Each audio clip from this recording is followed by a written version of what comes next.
Welcome to the Writing on My Mind podcast. I'm your host, Dr. Emanuela Stanislaus, doctorate coach and diversity consultant. I finished my doctorate in 4 years while working a full-time job, traveling the world, and balancing a busy social life. And now I'm on a mission to create community for women of color to complete their doctorate degrees. Join me and my friends as we discuss the ups and downs of pursuing a doctorate degree and helping others to level up as doc students.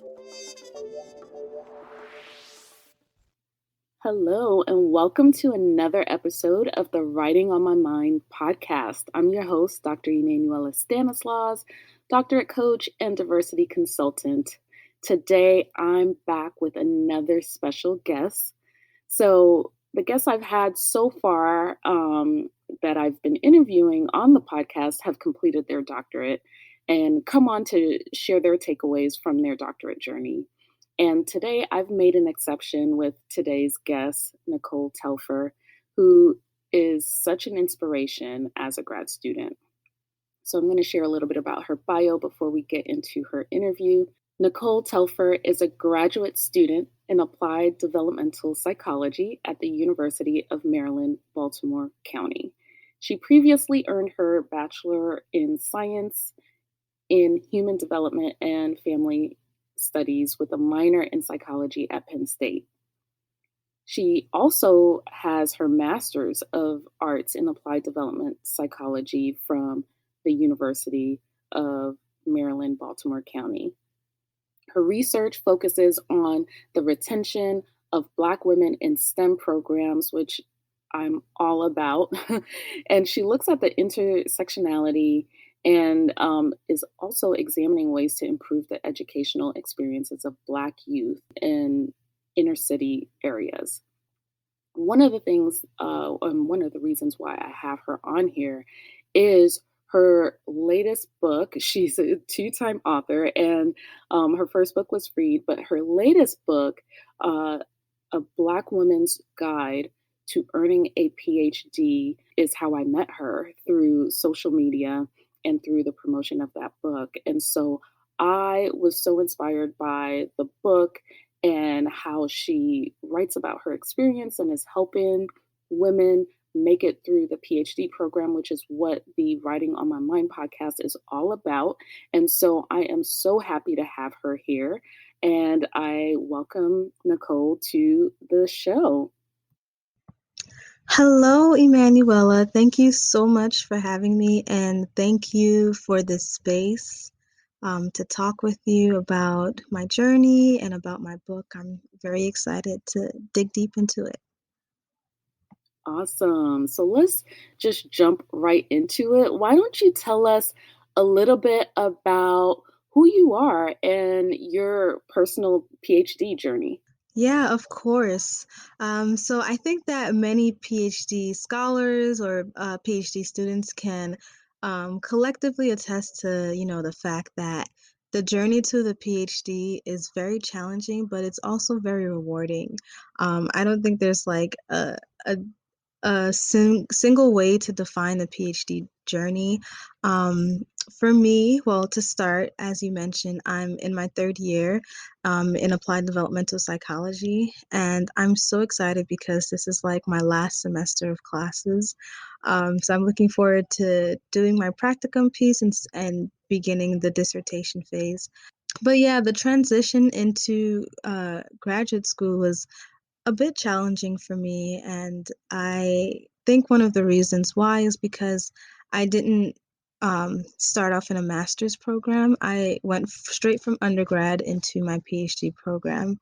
And so it was a lot to navigate. It's very different from undergrad. The classes are longer.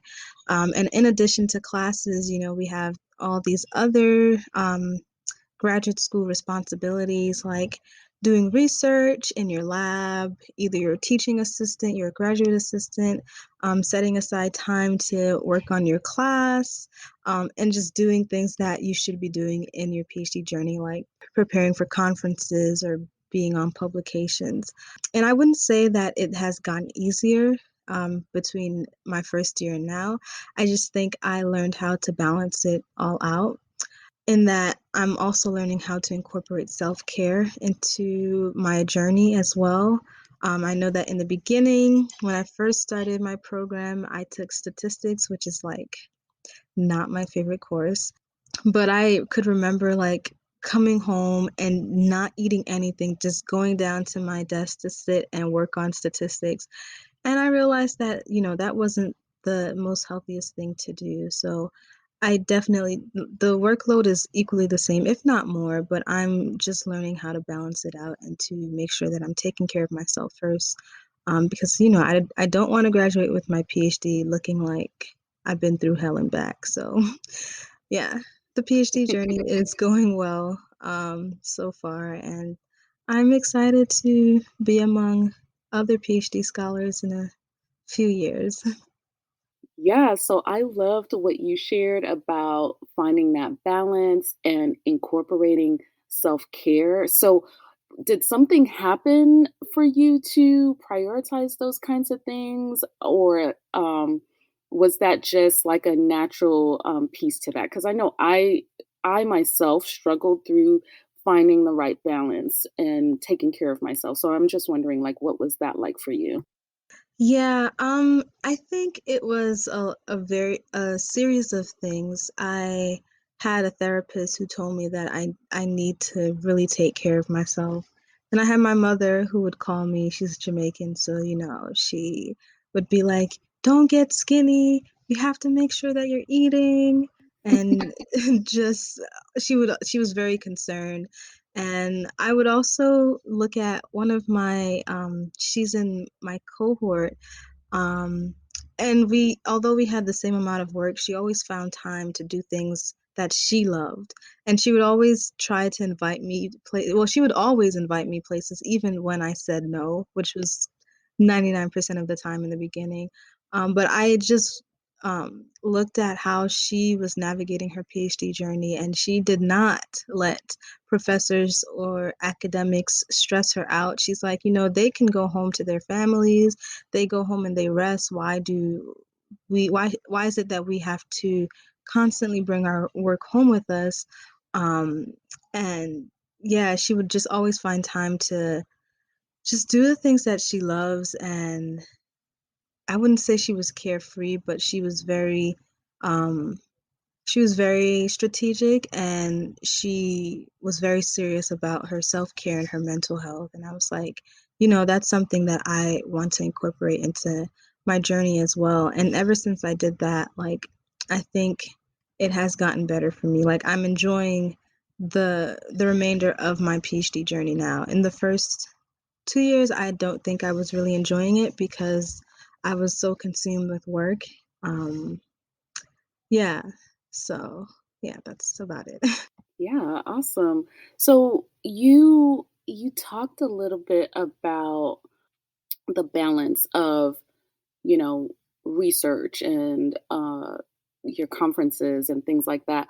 What are your plans like after you get your PhD? What are you hoping to do with this degree? Yeah, so I think that or a lot of academics expect for graduate students to go into academia upon completion of their doctoral program. Um, and while this is something that I'm a little bit interested in, I think I want to hold off on that, because I've just been in academia as a graduate student has been a lot, and I just need a break. But at some point, I do want to become a tenured professor.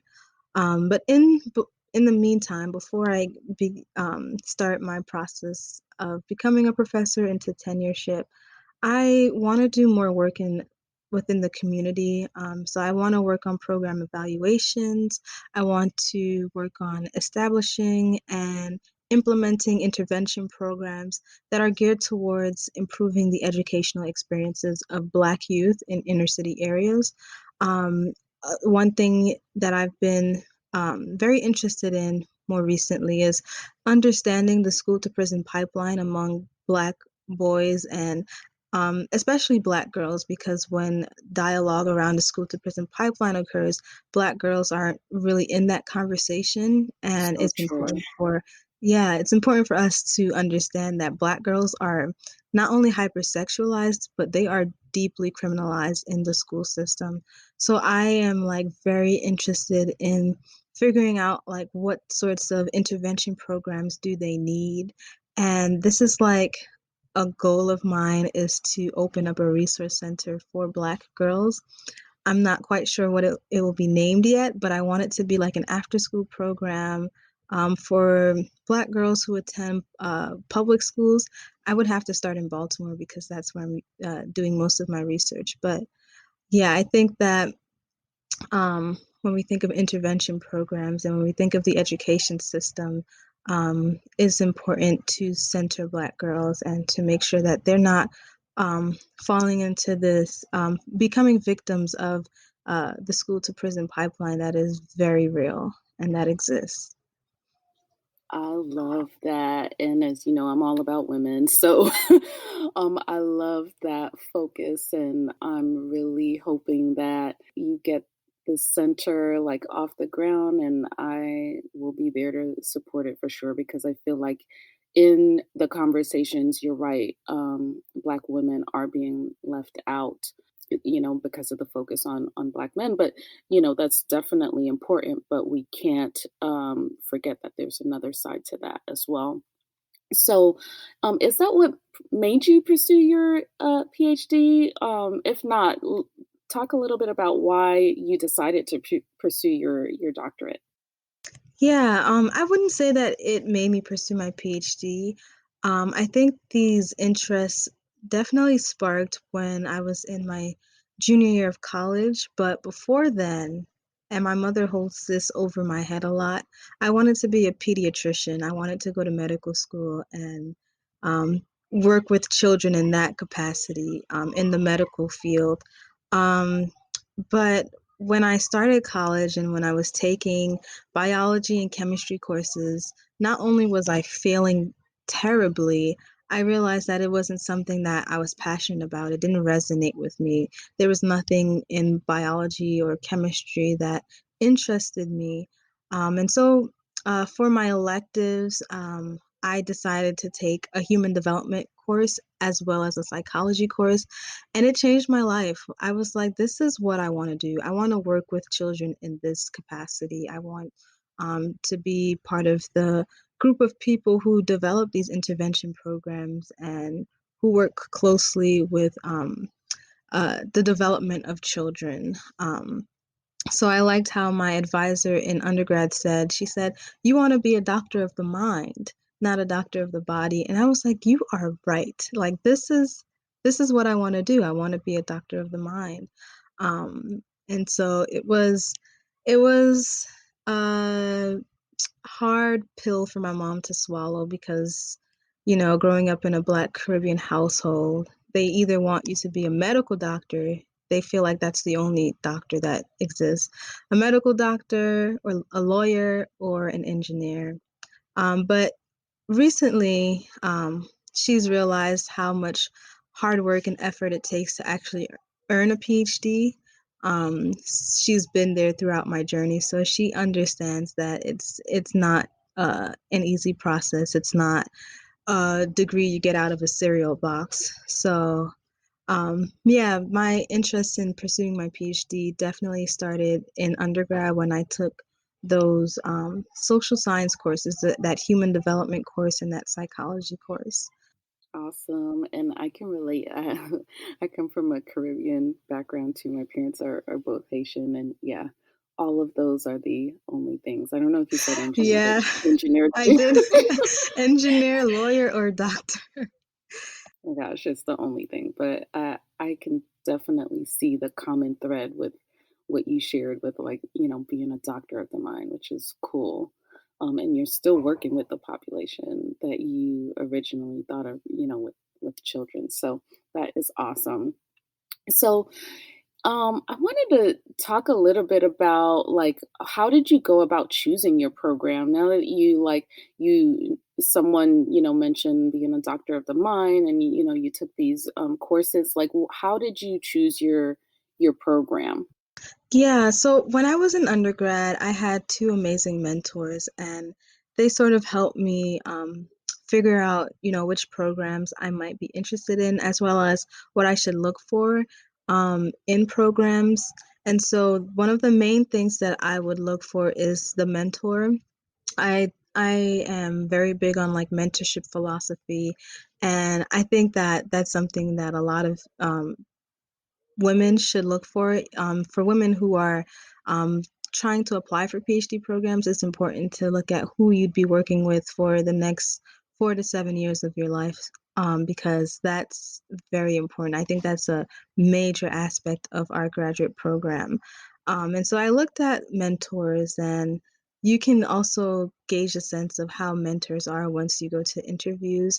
Um, and I remember going to an interview at UPitt, University of Pittsburgh, and I just wasn't fond of this mentor's like philosophy. He wanted me to do a lot before I didn't even have my bachelor's degree yet. And he was like, I need you to write this thesis statement. I need to see how you write. I need to see this, that, that. And I was like, I don't know if I can deal with that for the next few years. So I decided not to continue on with the interview process. And then there were like 5 interviews. I'm exaggerating, but it was a lot of interviews. Um, but yeah, when I came to the University of Maryland, Baltimore County, and I interviewed with my mentor, I really loved her mentorship philosophy. I love that she said, it's not only me interviewing you, but you're also interviewing me to see if I'm a good fit for you. And I think that's important to remind ourselves that it's more of a partnership. I think that mentors are relying on graduate students, but graduate students are also relying on mentors. One aspect that I looked at when applying to graduate school.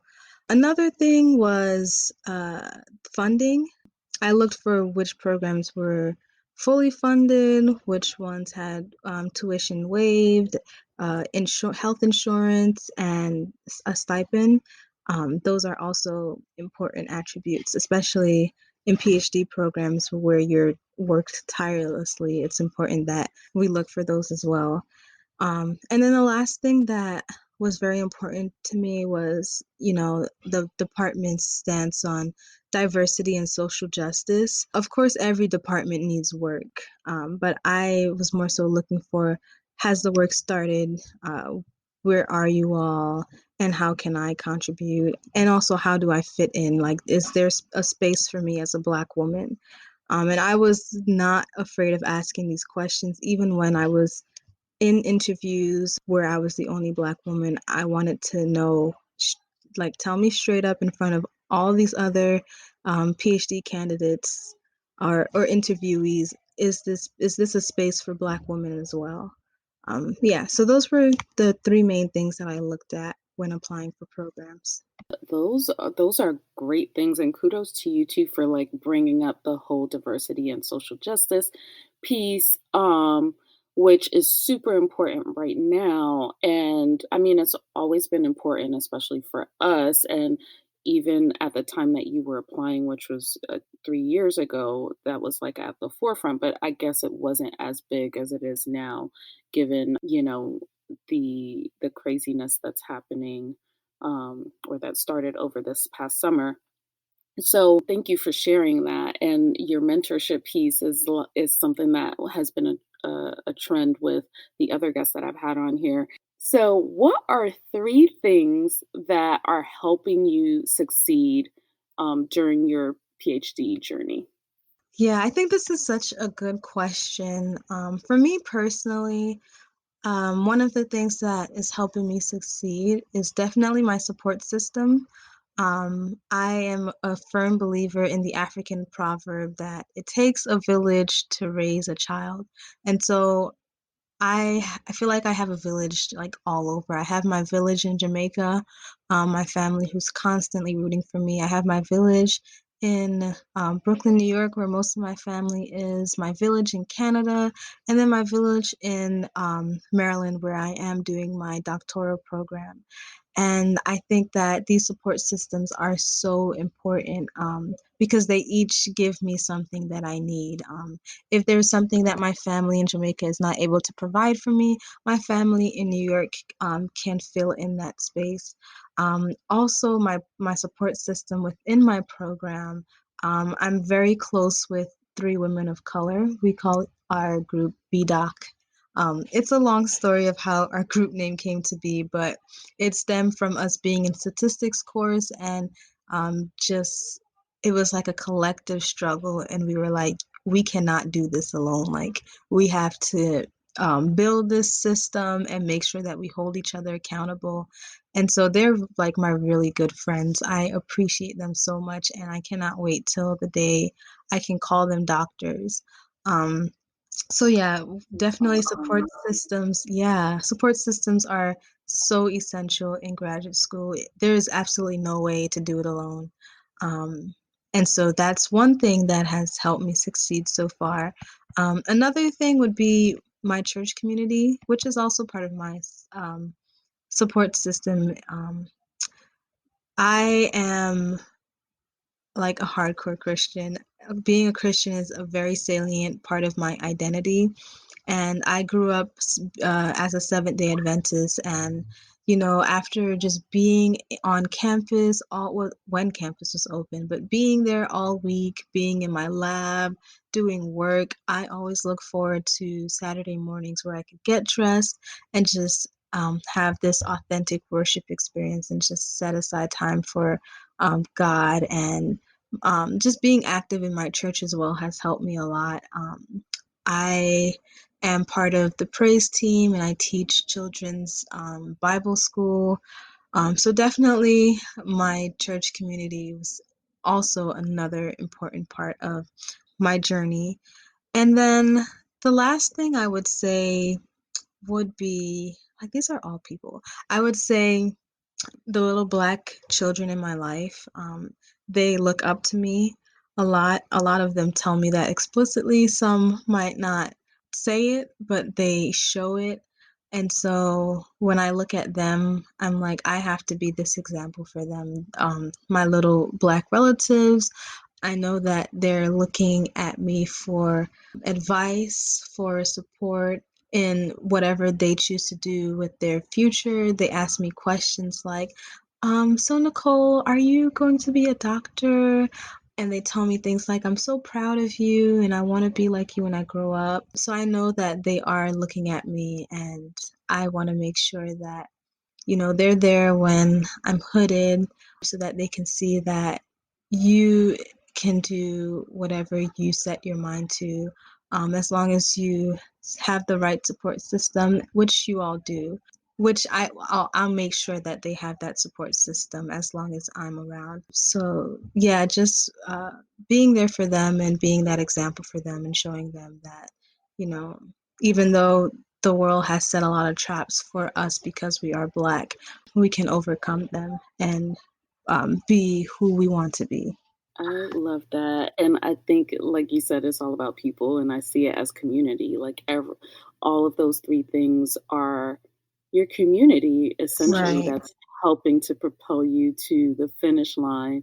And like with this pandemic, how are you engaging with the community that seems to be giving you the energy to push through? How has that been navigating with the pandemic?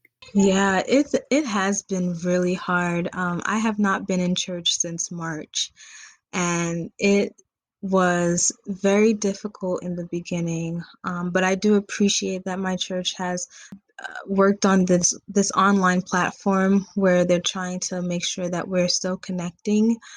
So I do still connect with a lot of the young adults. I try to FaceTime a lot. This was something that I was not fond of, but because it's very hard to see people in person, I make an effort to FaceTime. You know, whenever I'm talking to my little cousins, I try to play like these little online games with them. So just utilizing this online platform as much and making sure that um, I'm seeing people, even though it's on an online platform. I know that there's like a study saying that um, you can still give off oxytocin or something like that when you're looking at someone via a webcam. So, instead of doing my phone calls, which is something that I was very comfortable with doing, I've made sure to incorporate using these online webcams or FaceTime as much as possible. Um, yeah, and with my support system at school, we still do like our Friday night catch-ups where we would drink wine and just talk and just make sure that we're doing okay. So it's challenging, but we have to find a way to make it work. Awesome. I'm so glad that you've been able to find a way to stay connected with your community during these times, which, we're all doing the Zoom and everything like that. So let's talk a little bit about your book. What inspired you to write this book? Yeah, so how I started writing this book, I remember in my first year, I was at my aunt's house in North Carolina, and I was telling her about my experiences so far and how I wasn't enjoying my program or being there. I didn't feel like I belonged. And so I was telling her, I think I'm gonna stop at my master's and try to figure out what I could do with a master's in applied developmental psychology. And of course, she talked me out of it. She told me that nothing worth having in life will come easy.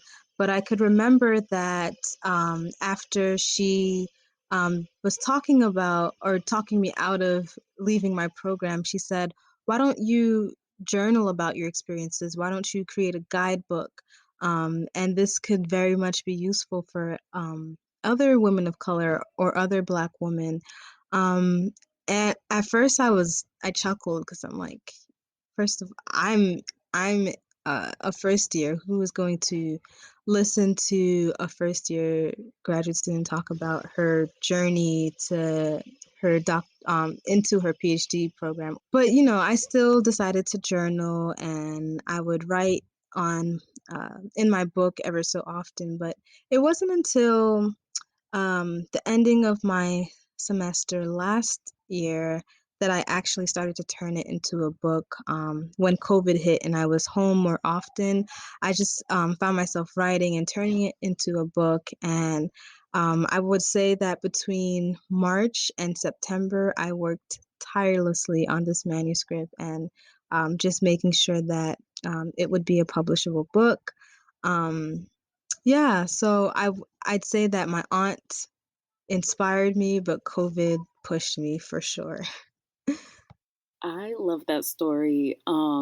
Just because I think so many of us, what you kind of talked about is something that we all think about. Like, uh, I don't think I want to do this anymore for whatever reason, right?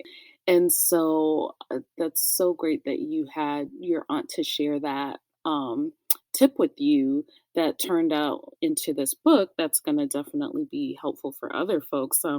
I know I personally have a goal to write a book too, and I need to do it. But your book has definitely inspired me to push through and get it done. And so I appreciate your story for real. One of the things too with your book that I appreciate is it's talking about being a black woman and what it's like and the challenges that you encounter as a black woman. In your book specifically, you had a story that I thought stuck out or really struck me, where you talked about a faculty member singling you out because of your hair. Can you talk a little bit or tell the audience a little bit about that story and what that or how that related to you being a Black woman pursuing your doctorate? Yeah, absolutely. And before I talk more about that story, I just wanted to say like the importance of having spaces in academic settings, specifically for Black women. Although it is important to have like spaces for women of color as a whole, I think that our experiences, for example, as a Black woman, may not be the same experiences for an Asian woman in academic spaces. So I do think that holding these spaces specifically for Asian women, specifically for Black women, specifically for Latinx or Indigenous women is also important. And so just thinking of like these spaces for Black women, I wish that I had this specific space for myself in my first year when I experienced this microaggression. And so this story is related to my hair and adding in extensions. So I had a short haircut, and I decided to add in box braids because the winter was coming and I wanted a protective hairstyle. And so when I went to class the following week, my professor felt brave enough and entitled enough to ask me, how did my hair grow so long over the weekend? And she also asked me this in front of the class. And it was a very small class, so it was about 7 of us, and I was also the only Black graduate student in that course. And it was definitely an othering experience, and um, I it was even more challenging to navigate this experience because I didn't have any other Black woman in that class to stand in solidarity with me or to, back me up if I felt stuck to answer her question, which I was. And yeah, it was a really traumatic experience for me, and to this day sometimes it irritates me that she was not held accountable for uh, just singling me out in the classroom. um, but I do want to mention something that one of the speakers for the book club, my book club, mentioned when I did bring up that story. She said, it's important that when we're singled out by white women in academia, that we push them back into the awkward space that they tried to place us in. So some questions that you can ask them back when they try to ask you questions that might humiliate you. For example, with my hair, when she asked me, how did my hair grow so long over the weekend? She said, maybe I could have responded a question like, well, how do you think? Or how do you think that that question makes me feel when you ask me that? Because, there was absolutely no reason for her to ask me this question, especially in front of a classroom setting. Um, but yeah, this experience definitely made me realize the importance of creating resources and spaces just for Black women, because we'd be surprised by how many Black women experience the same social challenges in academic spaces. And I have received a lot of testimonials from Black women who have read my book and said, Nicole, I literally went through the same thing. Like, how did you know? How did you know to write this and to offer these resources for me? And how did you know that I was going through the same thing? And so I think that we always think that we're the only ones who are going through something, especially as Black women in academia, but we're not. And, we have to collectively generate these resources for each other and make sure that it's being disseminated so that more Black women are receiving these resources.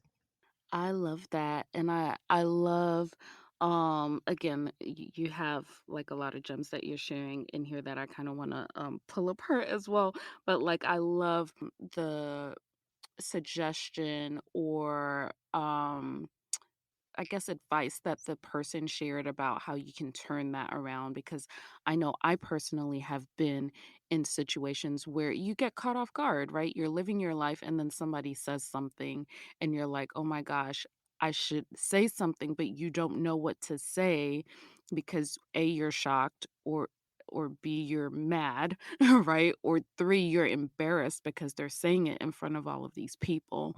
And Right. I like the advice that you have, and I think it's tied to some of the conversations I've been having with other women that I'm, going to have on the show about advocating for ourselves. And it's through experiences that we can find the voice and the words that we need to share in order to advocate for ourselves and turn a situation around so that someone knows that, hey, that was hurtful what you said. And this is how silly your question is or your comment is, kind of throwing that back on them. And I think the other thing too that you shared that was really cool was about like sharing our stories. And I feel like I read this quote somewhere. Um, maybe it was by Audre Lorde, where it's like through our stories that we can have a sense of liberation. And so I think through you sharing the stories in your book, and then through this podcast too, which is intended to share stories so that we can all just know that we're not the only ones going through these kinds of things, and perhaps being a support system for one another, and maybe people learning from your experiences, that we can all grow. Yeah, for sure. You definitely summed that up very well. Awesome. So are you ready for the lightning round questions? Sure. And Nicole, if you're not familiar, these are questions that are tied to you as a student and how you're managing these things as a student. Okay, so let's just jump right into it. First thing is your favorite mantra. Hmm. I would say, okay, I don't know who it's by, but it says the will to win, the desire to succeed, the urge to reach your full potential. These are the keys that will unlock the door to personal excellence. Is I that love that. Yeah, that's a great one. Okay, I'm going to have to write that down for myself too.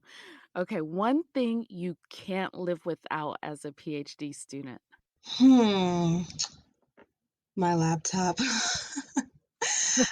Yeah, I even when I'm just going to a friend's house for a few minutes to hang out, I just like pack up my laptop and bring it. And I guess that's something that I should work on because I don't need to bring my work everywhere with me. But yeah, my laptop is definitely important as a PhD student. For sure. Favorite hype song? I don't know why Work It Out by Ty Tribbett was the first thing that came to my mind. Yeah, Ty is pretty good. Awesome. Yeah. I have to like dance every time I hear his songs. Yes. Okay. What is your go-to practice to celebrate your wins? Purchasing a bottle of wine, specifically Moscatos. They're my favorite. I like sweet wine, white wine. That's awesome. Yeah, I love white wine too, but I'm like a Chardonnay girl. Mm. All right. And then best piece of advice you've received so far. So I have two. One is an advice that my aunt gave me. She actually gave me both of these advice. The first one is that my hard work will not come back void. And the second one is that nothing worth having in life will ever come easy. Love that. Awesome. And full circle, because I believe you shared that too, where she gave you that advice when you were kind of going through some hardship during your program. So Yeah. thank you so much for sharing. What I want to leave the show on is like if you can share how people can connect with you, how they can follow you, and how they can purchase your book. Absolutely. I'll start off with social media.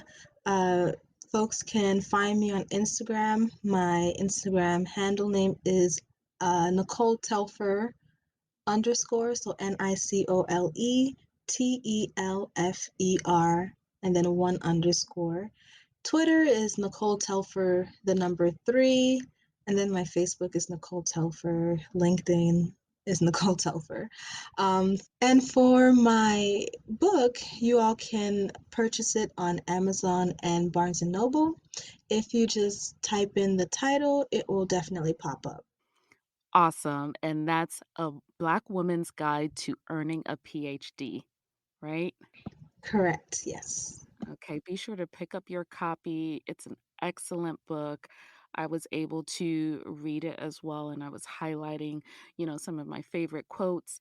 And again, thank you so much, Nicole, for being our guest today and dropping some knowledge and helping people through their programs. I appreciate you so much. Thank you again for having me on your podcast. It was a pleasure.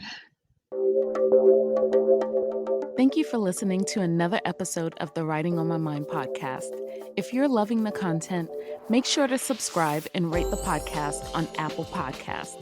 It really helps other women of color doctoral students find the podcast. Be sure to follow me on Instagram and Twitter at Dr. Emanuela. And if you're looking for a group of real women of color doctoral students to help you accomplish your goals, join the Writing on My Mind community by visiting writingonmymindpodcast.com. See you on the next episode.